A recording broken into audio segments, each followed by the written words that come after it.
On today's episode, we're going to be talking about the dog training industry and the red flags to look out for when you're trying to find your dog trainer.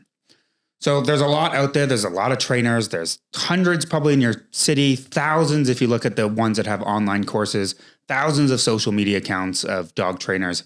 Everyone is saying similar things or different things. So it can become very hard to find the right trainer for you. So we're going to talk about the red flags and the things that you should be watching for when you are trying to find your trainer. So one of the first ones is that the dog training industry is not regulated. So, I mean, we both know that, which we didn't know that actually when we first got Maple. No, I think it's a big misconception out there. Everyone seems to believe that, that there's a university you have to go to or you have to have some certain types of, qualifications to become a dog trainer, which is not true. No. You, me, person and everyone watching this video, you can be a dog trainer. You can create a website. You can have social media. You can start creating content and call yourself a dog trainer. And charge people. And it's that simple. I read this funny article and it was saying your hairdresser, for example, has more hoops to jump through to cut your hair than someone who wants to train dogs. And that's something you need to be aware of. Yeah, there are not official, but there are online schools or certifications that you can get that help. But again, they're not regulated. There is no you have to have this license. So those courses were probably designed by dog trainers themselves, right? Well, they were. Yeah. They were very successful at what they were doing. They decided to create a course, which is exactly what anyone can do. Yeah, exactly. It just depends whether one course is highly respected because someone has been highly successful at their craft or whatever, or you're just a nobody doing a course, exactly. right? And so that's something to look out for. So just because someone doesn't have any official certifications doesn't mean they're a bad trainer. Or they might say they have certifications or whatever, but they're fake. And if someone's trying to fake it, that's probably the red flag. I think that was the point of the not regulated. It's I think I'd rather have someone that's honest and upfront and say hey, but then some people don't like that. It's I've worked with dogs my whole life. Well, it doesn't mean you're a good trainer. It just means you're good with your own dogs. Well, that's the thing. It's to talk about experience and knowledge, right? What's more important. And it just depends on what you're trying to teach your dog. Yes. You can have plenty of experience, but not really the textbook knowledge, right? You can do a puppy class, but you've never had a puppy yourself. But you've just learned the basics on how to teach a dog to sit and stay and drop it and leave it and all of that. But you've always had older rescues. So it's that's a bit more of have you dealt with a puppy? Are you kidding me? So it just depends. And so I feel like someone with experience can definitely be a good dog trainer without qualifications. But I'm also not discrediting the fact that if you do have qualifications, that's good for you because that means that you are taking proactive interest. Well, I think you're a bit more serious. You're spending money to learn. And I think no matter what industry you're in or what job you do, you need to learn. You need to kind of invest in yourself by maybe learning these things and maybe learning more behavioral things or something like that instead of just the basics of, I know how to teach a dog to do all the basic commands. So I'm a trainer. I mean, I could be a trainer. You could do a course, right? I think some of these courses are actually not so hard from what I read on the internet. It's just A, B, C, or D. And some of this stuff is pretty common sense. But because you passed a test or whatnot, doesn't mean you are qualified in certain areas of dog training. Yeah. I don't think you can be a really good dog trainer to do with reactivity or aggression or whatever if you have never actually dealt with a dog that's difficult or had a dog. Yeah. So I think that's there's one thing to look out for is it's not regulated. So as much as someone might list all of these qualifications, it technically still doesn't mean everything. It means something, but not everything. So that's that point. So that's what I believe anyway. Yeah. What's another red flag that you think? Well, to me, a red flag is somebody if I'm looking for a dog trainer. You're smiling. This is gonna be what is this? Where are we getting to? Uh-oh. If I'm looking for a dog trainer, I feel I just need to really like the person. Okay. Right. I don't the person needs to be able to communicate with me properly, be honest about my progress, be honest about my dog. I just need to really like them as a person. I need to be able to respect them. So what about though, like when people look for trainers, they don't know the person. So how do you like somebody if you've never met them before? You need to meet up with them and you need to do a meet and greet. You need to read up on them. You need to read the reviews. If a dog trainer, for instance, has reviews, and especially the negative reviews, you need to really look at the negatives and how does that dog trainer respond to these negative reviews. Because if they're being passive aggressive and not really taking in the negative reviews and what people are saying. Or like understanding it. And really trying to be somewhat helpful or like understanding that not everyone will be happy with the services that they're providing or whatever. You know, it's just being like a good human being and kind of, if someone's just being an a-hole, basically, on the internet, then I probably wouldn't want to deal with them because they clearly have attitude issues. So, you know, that's true. Well, I mean, it's the same as anything. Yeah. Like, and you're paying these people. You're paying these people. If you don't like them, if you don't get along, if you don't agree with them, then don't pay them, as in leave or whatever you need to do. And check social media too. Yeah. Check their, and don't just like look at their videos or pictures, see comments, see what people say. Yeah. See how they do things. I know social media is constantly like argumentative on the internet. Like, do I really want to have a dog trainer who will constantly argue and challenge? Well, then me? you feel like you can't like give like speak up or whatever. Like I can't speak up and I can't really. We can't have a relationship because you don't want the confrontation. Yeah, that's it. I feel like dog training is like you need to have a relationship with the dog trainer. Yeah. First and foremost. Yeah. So if that person is not able to accept criticism or is not able to work with me rather than just tell me what to do, then that is a red flag to me. That's true. Yeah, that's an important one. I mean, that should be like anything in life. Yeah, if you don't like somebody, then don't work with them. We'll move on to another one. Yeah. So another one, and this is if you've ever trained your own dog or you have a dog and you've tried to train your dog, you would understand this, but a dog trainer that has guarantees, guarantee that your dog will do this or be this type of dog when you're done, or that's not possible. I hate that. I find it so phony and like fake. Yeah. And you never know, like just because one dog can learn something in a day, the other dog might take a month. It's like, okay, you don't even know my dog. Yeah. So how can you guarantee that my dog will stop being reactive? Now, obviously, puppy classes, it's also what you put in. They can be like, oh, I guarantee that your dog will be able to leave it. And it's like, but then if you don't ever practice at home, then, well, it's your own fault as well. But still, nobody can say they guarantee that. Like, it's just not a thing because you never know. You never know the situation outside of the training class or whatever. So, or even if it's an online course, how can they guarantee? Because they're not even there instructing you. Yeah. Which is probably even a bigger red flag if it's an online course and they guarantee something. Oh, yeah. Because they're not even there to see what you're doing. It's like, I guarantee your dog will stop barking or like stop being reactive to this and that. And it's like, you don't know me. You don't know my dog. How can you guarantee anything? There's no guarantees ever. It's just a sales pitch and it's just trying to get your money. And we're not saying they're bad trainers, but just like question it. Just question it. Be like, what do you mean? What does that mean? Guarantee. And they might have just been like, oh, all of our dogs so far have been able to do it. Okay, well, that still doesn't mean mine will. My dog is different. Yeah, my exactly. dog doesn't have brain cells, okay? My dog is deaf. I will challenge you. Yeah. So that's a big one. I mean, I know a lot of other industries you can say that, but in the dog training industry, that's something you can't. I don't think you can ever say you guarantee something. No, it's like satisfaction guaranteed, I think. It's like over-promising. We guarantee you will be satisfied with our services.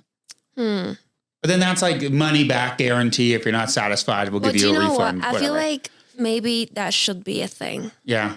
In dog training industry. So a lot of the time when you commit yourself to dog training program, they never give you money back.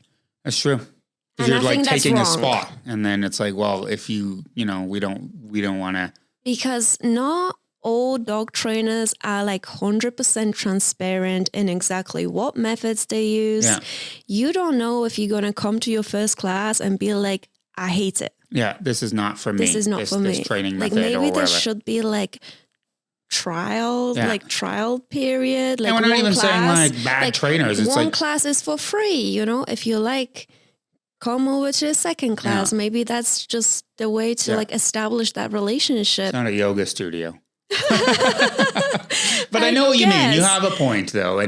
But some people might take advantage of that, which is maybe why they don't do that. Or a lot of trainers, they don't, you know, they're fighting for the clientele. So they don't want to offer that because then they're like a spot's being taken up that could have been for someone else. So that one's a hard one. It would be nice. I also think that, so a lot of dog trainers, when you do one-on-one sessions, they will do like meet and greet with the clients. Oh, yeah. That's to like really meet you and like see how you interact with your dog to establish exactly what the issue is and things like that. That's a big green flag. That's not what we're going to talk about here, but I'm just saying, you know, that's kind of good in terms of how dog training should happen. If they don't want to do that, that's a red flag. If they're like, nope, you got to pay before I even see you. It's like, no.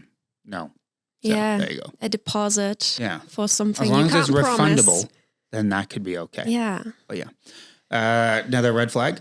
Another red flag. Another red flag. Yep. is a dog trainer that can't really adapt. Yes. Right. To a dog that they have in front of them. So it's kind of like, you know, when dog trainers have border collies. Yes. And they have taught their border collies all these wonderful things. Backflips because border collies will learn things in one day, you know, like they just 1 hour. I mean, I'm not saying border collies are like, you know, they're intelligent dogs. Yeah, it's an intelligent breed. And hence why a lot of dog trainers do have border collies. Yeah. And that is actually a proven fact because every single dog trainer that I've ever spoken to, they have a border collie. That's true. Yeah. It might have not been their first dog, but they still have one at some point. Yeah.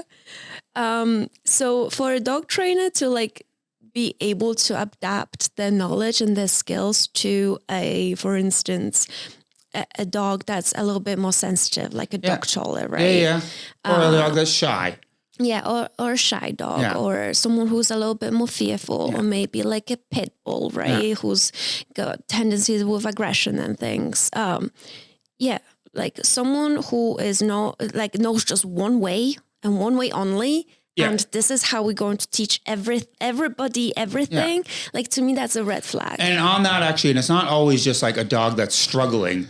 Another thing on that topic of adaptability, if your dog is a smarter dog, like the border collie, and you're in with like the dogs that are a little bit slower and your dog's picking it up faster, are they giving you like advanced things? Yeah. And I know we've done classes where like Maple kind of picks it up really fast. So they're like, okay, you can work on this now. And see, now that's good because now we're not sitting there stuck waiting in that one level. Yeah. Or just that one trick. Like when we were like teaching her center. Or whatever. And it's like, okay, she could do that, no problem. Go further away. Add a distraction. Whatever it is. It's not just like, all right, good. You just wait until the rest of the class gets it. This is a like classroom environment. So I think in that sense of adaptability of like not like letting you or you as a team kind of to progress. So yeah, exactly. Yeah. That's important. Yeah, that was something I just thought of. Because I don't want to, you know, or for instance, you go to a training class and your dog kind of knows half of it already, but you kind of want to build on those skills. Yeah. You know, a dog trainer that's a good dog trainer, they should be able to tell me, kind of evaluate where I'm at with my dog currently and be able to advise me how I can go from there. Yeah. Not be like, oh, this is just a curriculum that we have. These are the tick boxes that you have to do to be able to pass this class.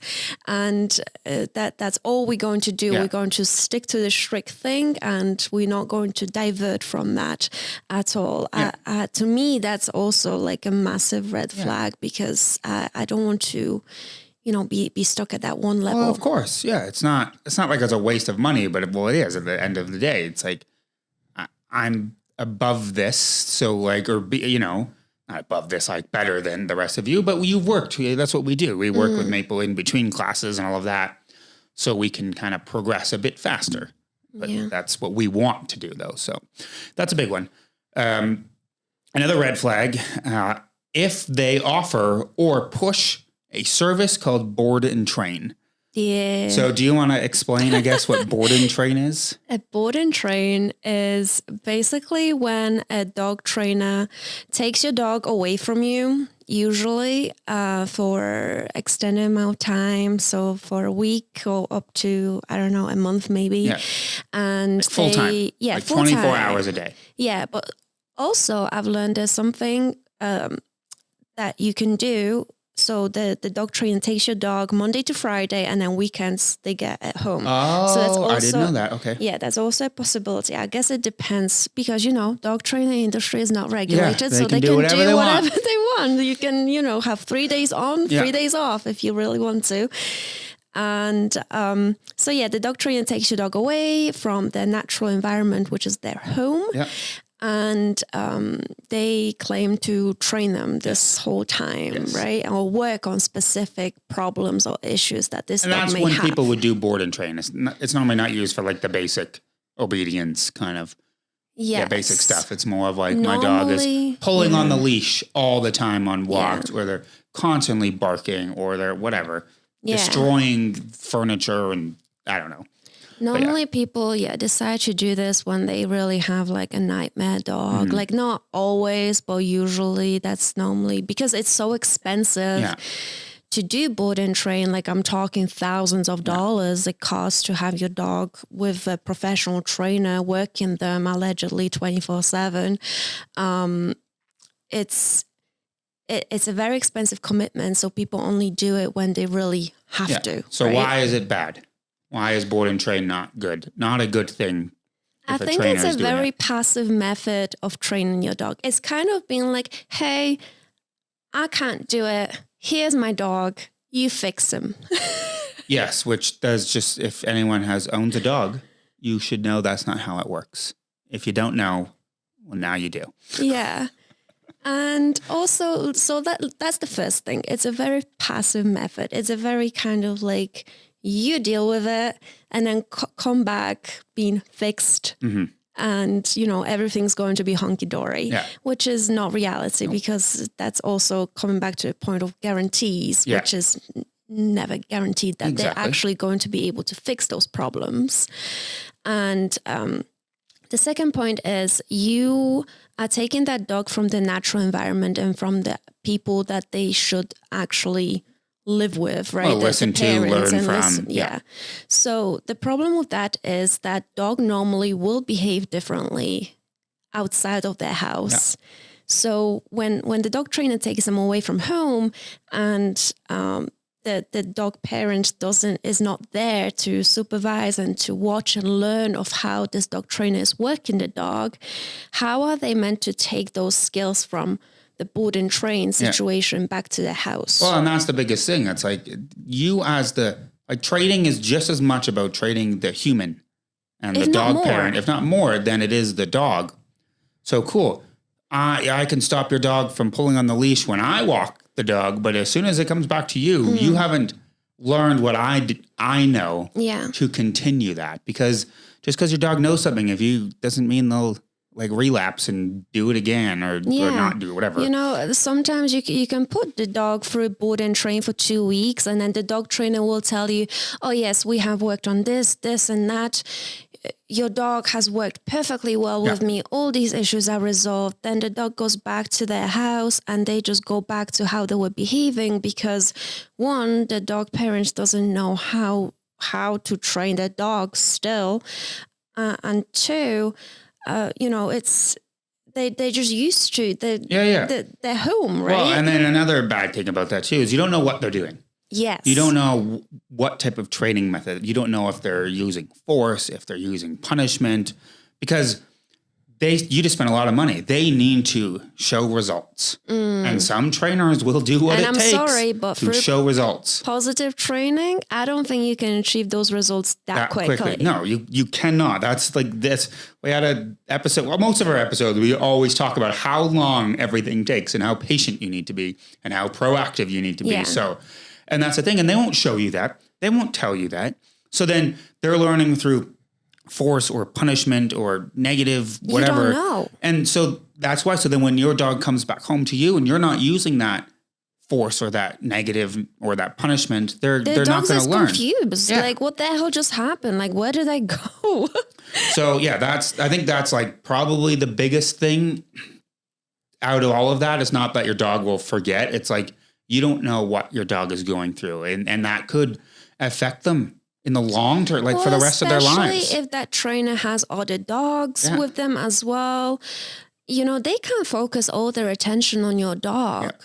Yeah. And you would think that if you're paying so much money for it, you'd think that, you know, your dog is getting all the attention and affection and also training at the same time, which might not be true. Yeah. So, I mean, if a trainer offers it, it doesn't mean like that trainer is a bad trainer, but if they're pushing that service, that's the red flag more than anything. Yeah. Just because they're offering it doesn't mean they actually do it. It's just a lot of trainers offer all sorts of things because they're like, well, since I do this, I can do this and I can do this. So don't leave that if they offer that they offer board and train as in, oh, this trainer is bad. It just means that like that side of it might be not for you. I don't think like a trainer can really fix a dog through that board and train method, because I really truly believe that you as a dog owner should know all these things, and you should be passed on the knowledge, and you should be really physically, proactively involved in training your dog and not just sending it off to a boarding school. I guess it's boarding school, like for kids, like, you deal with the problem. So let's move on to another red flag. So a next one. Yeah. So another red flag to me personally. Not to me. No, I'm just kidding. Not to you. I mean, it might not be to you. We don't agree on everything. That's true. That's very true. It's like this extremist values and beliefs about certain things. No, I agree with that. So some dog trainers are like full on, you know, positive reinforcement trainers, and like I personally believe sometimes they take it too far. Yeah. And it's like, you know, it's all about perception. Yes. Of what you think something is aversive towards your dog or not. Like, for instance, to me, if my dog is jumping on me and I'm trying to teach it not to jump on me, and if I just like stick my hands like this. Like in the way, just in block a way them. To block them from jumping on me, to me, that is not aversive. No, but some of the extreme views think it is, because it's like, well, you are using your hand to force your dog to stop jumping. And I'm like, but we're not hitting, we're not pushing. It's just like, don't jump. So like if you're jumping now, you got to go all the way around my hand, which makes it harder. So you won't. And it's like, they'll jump into your hand and boop their nose. And it's like, well, it's no different than your dog running on a hardwood floor and sliding into the wall by accident. It's like, why would you have that wall there? How dare you have that wall? Your dog just got injured. You are a terrible person for letting your dog run in a house with a wall. You know what I mean? Like it's stupid. Yeah. Just straight stupid. And like some dog trainers out there, they believe that you should never apply pressure on the leash because that's technically correction. Now, to me, I don't think that's wrong. No, correct my dog. But then again, this is our opinion. But when we talk about red flags with trainers, it's like if they think that like you can't do anything like that, it's like then you're not going to succeed. Your dog is going. That could be you got to keep paying. You got to keep seeing me because this is going to take 5 times longer. Like 5 years to teach my dog how to loose leash.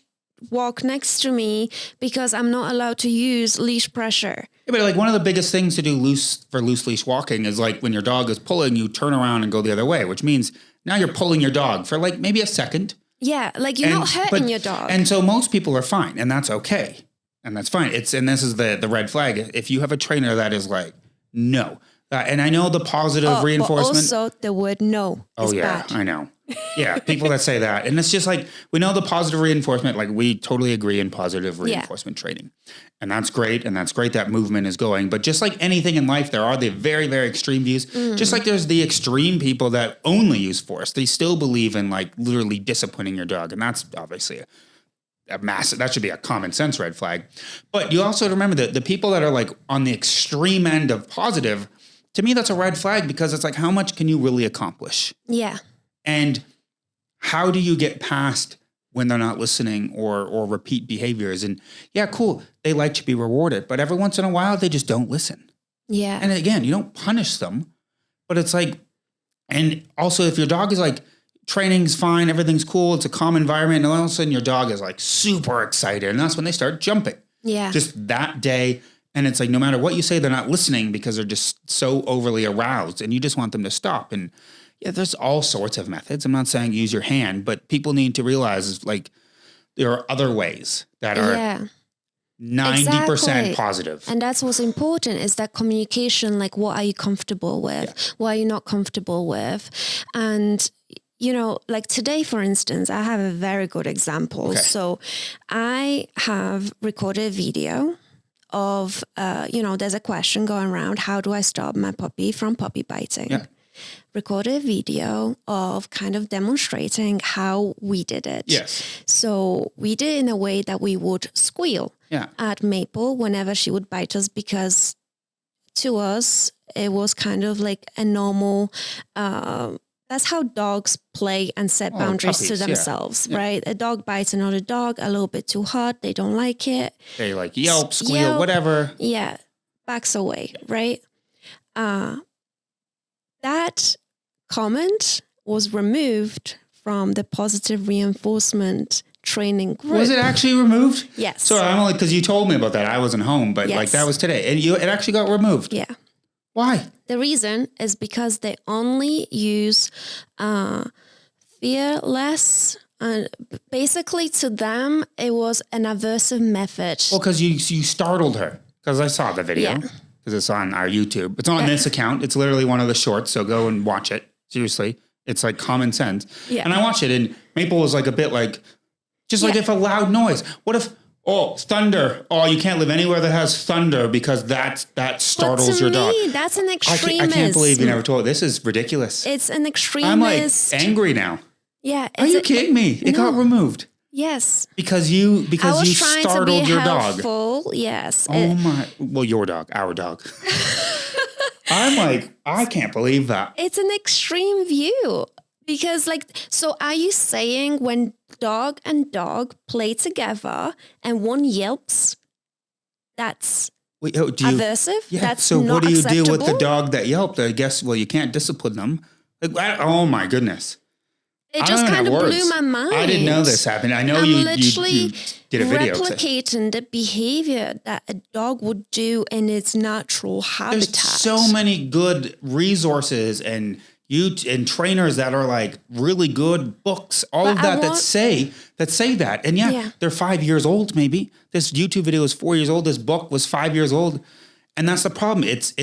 And this is like the extreme, I can't believe that extreme view. That to me is a massive red flag. It's like, you're not using common sense. Yeah. You tell me, if you don't squeal and set that boundary with your dog, no, this is not acceptable. And then your dog backs away, and then you reward that behavior for them to acknowledge the boundary that we have here, because, we believe in positive reinforcement. So at the end of the day, I will reward the behavior that I like. How is this aversive? How do you get a puppy to stop biting you? You pull your hand, and I was like, well, pull your hand away. And it's like, yeah, but now they're playing chase. Now they're playing chase. Or they're biting hard enough and you pull your hand away and it goes with you. A little bit of a rip kind of thing. Yeah. And now you're hurt. So I can't. I'm sorry. I'm just lost for words. I mean, obviously I kind of exaggerated the video because I wanted her to drop that thing. Yeah. Right? And she's well trained now and I know you had that little disclaimer saying that. Yeah, we don't use it anymore because. But as a puppy, that's what you do because that's how they learn. And there's so many actual, and when we go to, when we were talking about certification and trainers that are the best in the industry, the most famous, the most popular, the most well-trained in the world that say this is what you do. But then all of a sudden you have somebody, and that's the problem with asking things on Facebook. Do not ask things on Facebook groups, to be perfectly honest. Because you're trying to be helpful. You're trying to actually give people an answer to a problem that will solve the problem. And you get a backlash. Well, no, it's like, well, the cancel culture. Yeah. It's like, we don't like this because it's not our extreme beliefs, so you're not allowed to get the message across. And unfortunately, that happens a lot. And there's been like trainers that have been discredited just because of a tiny little movement on the internet, even though they're like so good. But nobody, that's stupid. There you go. Extreme beliefs. I'm angry. I'm not that angry because I was shocked. I think I was more shocked probably. That it got removed because I thought it was actually pretty helpful. Even though the video was a little bit exaggerated because, I could It was exaggerated with the noise. Yes. Like, what happens if a car... It actually sounded a lot louder because my phone was right by my face. Yeah, I guess it was louder on the phone than it was for her because, she was a bit further away from you. You probably wouldn't do it as loud with a puppy. But yes, still, it's... I don't think... And so, there's your red flag, the extreme views. Because, I hope you watching this, listening to this, realize, that makes sense. But if you have those trainers that say, no, that's not allowed, you don't want them as a trainer. Yeah. But there's also the other side of the spectrum. So, we are talking about the positive reinforcement extreme views, but there's also extreme views in terms of people believing that you need to be the alpha. Yeah, that's true. And you need to be dominating over your dog. And you have to use the prongs and slips and electric collars and things like that. So that's the other spectrum of the extreme views, which... are also bad, obviously. That is also a red flag. I think if you're looking for a good dog trainer, they have to meet you somewhere in the middle but it of these depends two on your extremes. dog and what you want out of them. If you just want this little couch potato pet, you're not going to use these extreme aversive methods. And that's why a lot of people say, don't go with ex-police trainer, police dog trainers, because to train a police dog, it is a lot different than training a little Maltese or Cavapoo or whatever. And so that's what it is. If you want a really high adrenaline sport dog, you're not going to find the person with the lap dog to train you kind of thing. You want the person that knows how to deal with that high energy. Yeah, and how to control if you have a dog. Crazy, and that's when we talk about aggressive. If you have an aggressive dog, there's still positive ways and you're going to try those, but sometimes they don't work. Yeah. Or sometimes you need a little bit. What if the positive training fails you, right? What if that dog is not food motivated? Yeah. Oh, yeah. That's what a big if they're one. not toy motivated? I feel like there's a natural kind of progression to your training that a trainer should be aware of, right?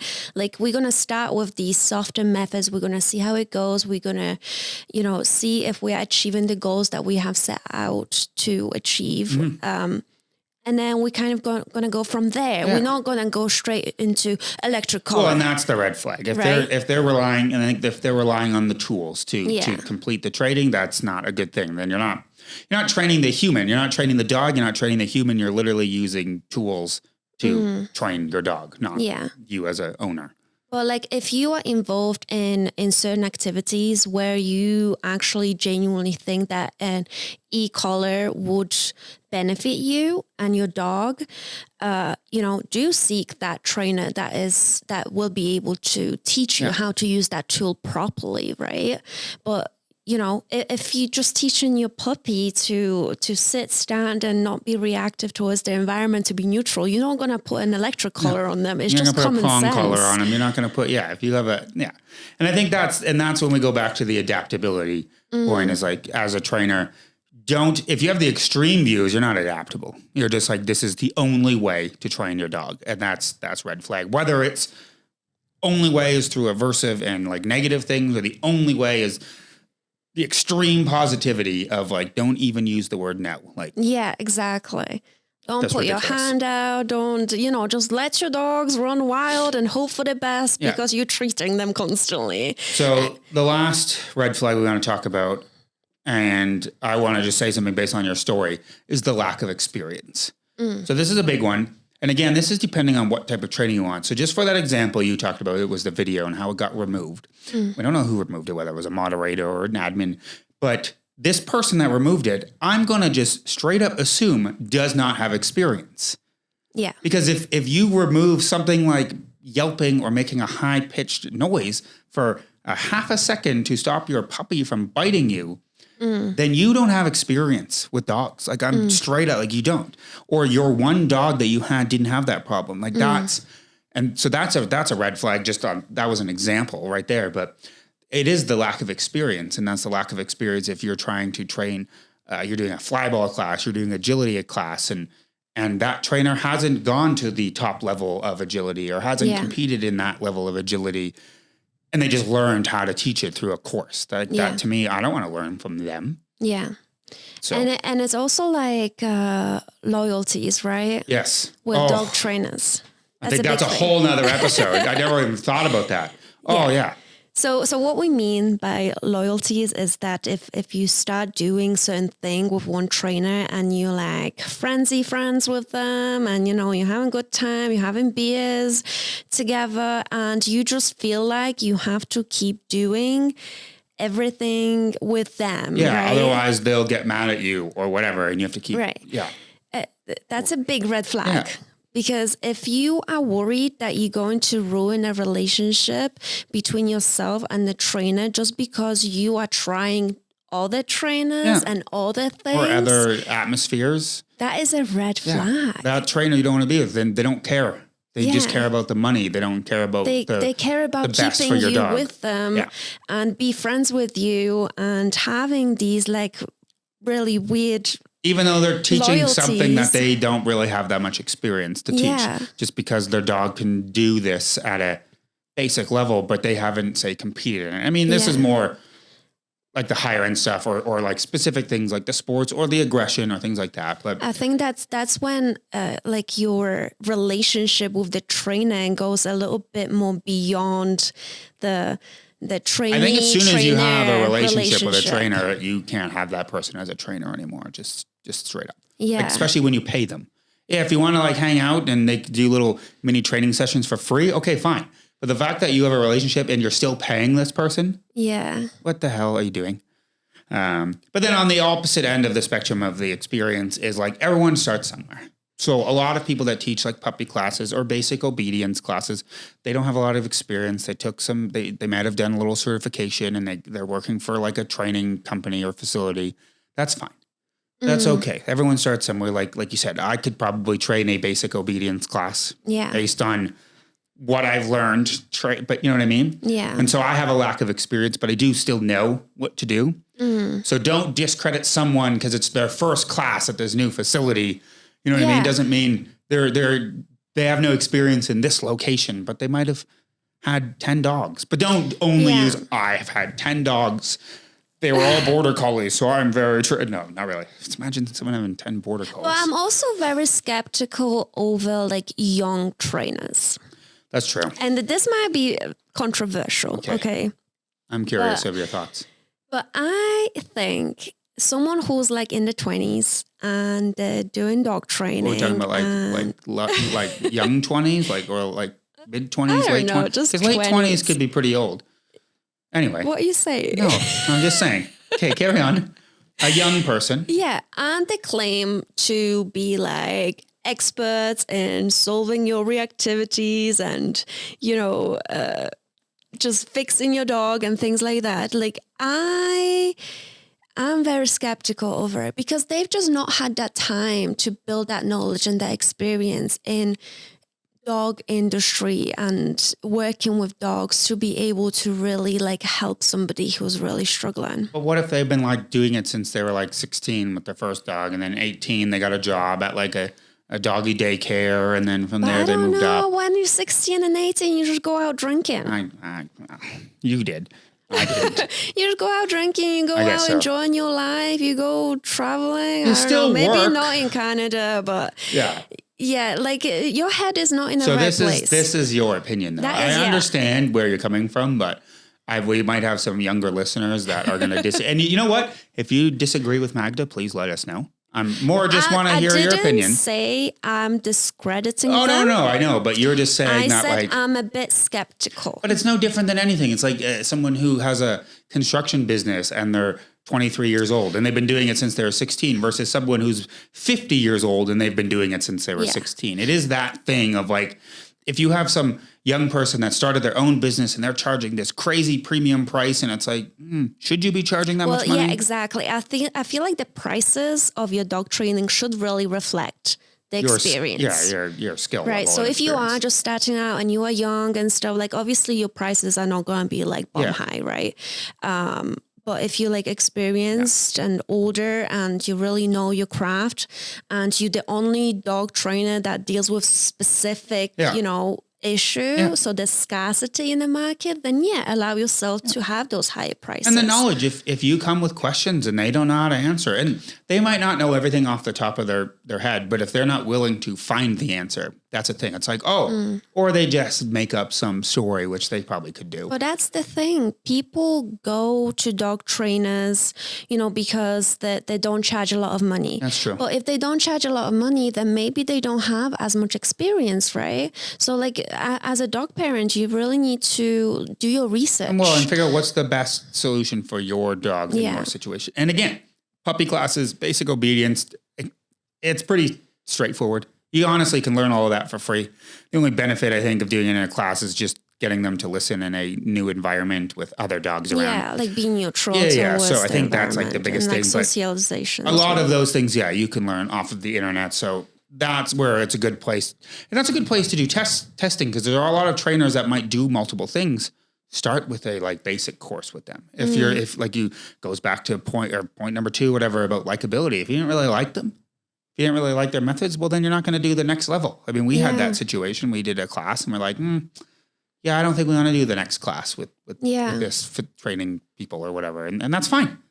Yeah, like no one should make you feel bad. You're allowed to just try different classes, try different trainers because, I think it's good to like, what's the word, dabble? Yeah. Dabble around and really see who you click with, especially if it's your first dog and you've never done any training classes. And you might like the first training, like the place where we went for a lot of maple stuff. We liked them.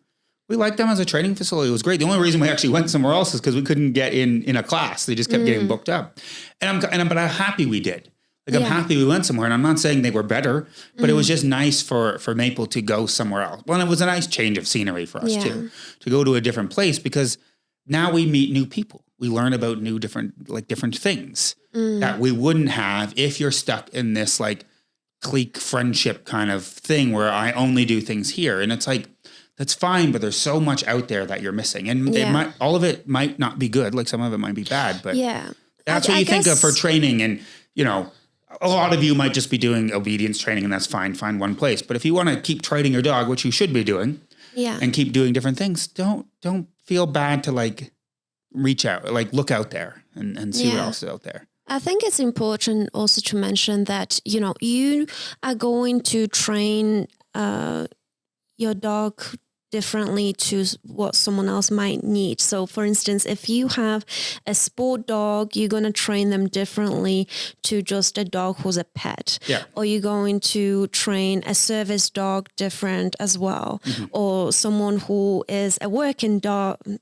Not someone. Yeah, a dog that is a working dog. Who's a working dog and is meant to guard your property, you're going to train them differently too. So it's important to really have that trainer who has the knowledge, has the experience of dealing with that specific thing that you're looking for. And on that, it's up to you to understand your dog breed or understand your dog breed group, even if it's a mixed breed. It's to understand that, hey, I have a working dog. So I need to so then you know what to look for. Because if you don't know what your dog needs, it's going to be hard to find the trainer. The trainer might know, but you'd have to find them first. So that's up to you. So finding an obedience trainer that has show dogs, that's probably not the best fit for us. But finding an obedience trainer that has sports dogs, that's a good, and I know it's the same skills, but they're used to dealing with dogs that are a little bit more energetic. Where someone has a show dogs, they're a little bit more chill and all of that. So it's easier. And that's the difference. It's like cool. We're teaching our dog how to sit, but my dog is just full of energy and is like really excited. You're going to teach that a little bit different than a dog that's just lazy and doesn't even want to like, okay, fine. Well, I'll sit. Oh, you want me to lie down now? You know what I mean? Like it's that kind of thing though. Yeah. And it's you knowing the type of dog you have. And then that's when you, because all trainers have bios. They all talk about the type of dogs they have. They talk about what they've done. So and that's what we learned. It's like, cool, this person does tricks with their dogs. They do sports with their dogs compared to this person who I just have like doodles that are just pets. Yeah, I mean, if you are looking for just a dog trainer that can, give you a couple pointers of how to have a pet kind of dog, then that's easier because that dog trainer doesn't need a lot of experience, right? But if we're talking about experience. Yeah. if you are looking for a dog trainer who needs to teach agility or disc, for instance, you're going to be looking for a dog trainer who has taken their dogs to like those high levels, right? And who has real experience in sports dogs, right? Well, I mean, that happened with Maple. Like I wanted to do disc with her. Unfortunately, she's not very motivated with that. So there was a couple places, but we found the facility that has the trainer who was like a national champion. If I'm going to learn a sport, I would love to learn. It doesn't mean you'll have that opportunity, but it doesn't mean they're the best. I'm not going to say doesn't mean they're the best trainers, but they've done it. They've done it. They've been there with their dogs, right? Maybe that trainer didn't have dog toddlers who are just not motivated. Well, some of them are. It's just we never practiced playing disc with her. That was our own fault, but it's fine. Yeah. We love her for the things she likes to do. So, but it's good to like find the best in their craft, the people that and have that's really the been there. experience. Yeah, and that's the experience. So, yeah, I think that's it. Is there any other red flags you want to talk about? Yeah. Okay. There's one. Okay. One where, so I'm not sure if we have actually talked about it. I don't know what you're going to say, so.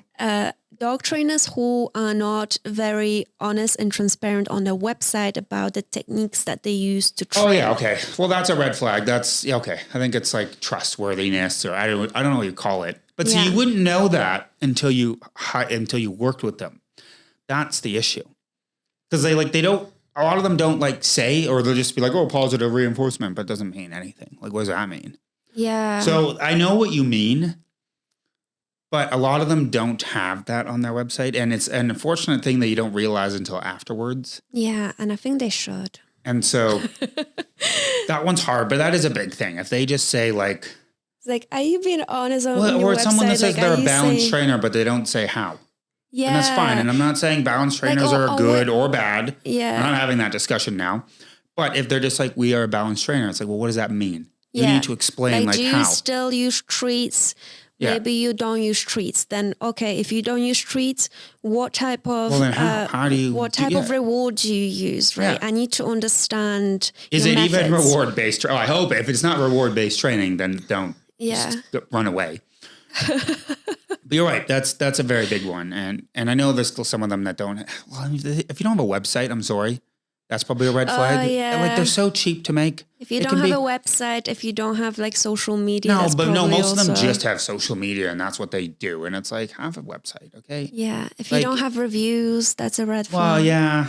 I mean, some people got it. Well, no, you're right, because if you don't have reviews, you should be training people for free to get the reviews. That's kind of how it works. Exactly. So you're right.